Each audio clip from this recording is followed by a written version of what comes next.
ബാഗ്ഡോഗര എയർപോർട്ടിൽ വന്നിറങ്ങിയിട്ട് അവിടുന്ന് നേരെ ഗാങ്ടോക്കിലേക്കാണ് പോണത്. അപ്പോൾ നല്ല രീതിയിൽ വിശപ്പുണ്ട്. അപ്പോൾ രാവിലെ ഒന്നും കാര്യമായിട്ട് കഴിച്ചതുമില്ലല്ലോ. അപ്പോൾ ഞങ്ങൾക്കറിയാവുന്ന ഹിന്ദി ഭാഷയിൽ ഞങ്ങളുടെ ഡ്രൈവറിനോട് പറഞ്ഞു, അച്ഛാ ഖാന കിട്ടുന്ന സ്ഥലത്ത് വണ്ടി നിർത്തണം, ഞങ്ങൾക്ക് ഫുഡ് കഴിക്കണം. പുള്ളി ഞങ്ങളെ ഈ ധാബയിൽ കൊണ്ടുവന്ന് ആക്കി കേട്ടോ. അപ്പോൾ ഇവിടെ വന്നപ്പോൾ നല്ല കുഴപ്പമില്ല, നല്ല സെറ്റപ്പാണ്, നല്ല രസമുണ്ടായിരുന്നു. അങ്ങനെ ഞാനൊരു ഒത്തൻറ്റിക് താലി അങ്ങ് ഓർഡർ ചെയ്തു കേട്ടോ. രാവിലെ നന്നായിട്ട് കഴിക്കാൻ പറ്റാത്തതിൻ്റെ ക്ഷീണം ഉച്ചയ്ക്ക് അങ്ങ് തീർക്കാമെന്ന് വിചാരിച്ച്.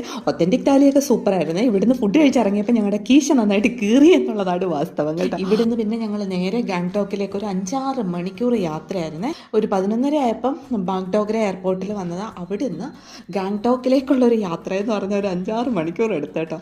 ആദ്യമൊക്കെ നല്ല കുഴപ്പമില്ലാത്ത വഴികളായിരുന്നു, എല്ലാം അടിപൊളിയായിരുന്നു. പിന്നെ പോകെ ഉണ്ടല്ലോ, റോഡൊക്കെ ഭയങ്കര മോശമായിരുന്നേ. അപ്പുറത്തെ സൈഡിൽ ടീസ്റ്റ നദി, ഇപ്പുറത്ത് മല.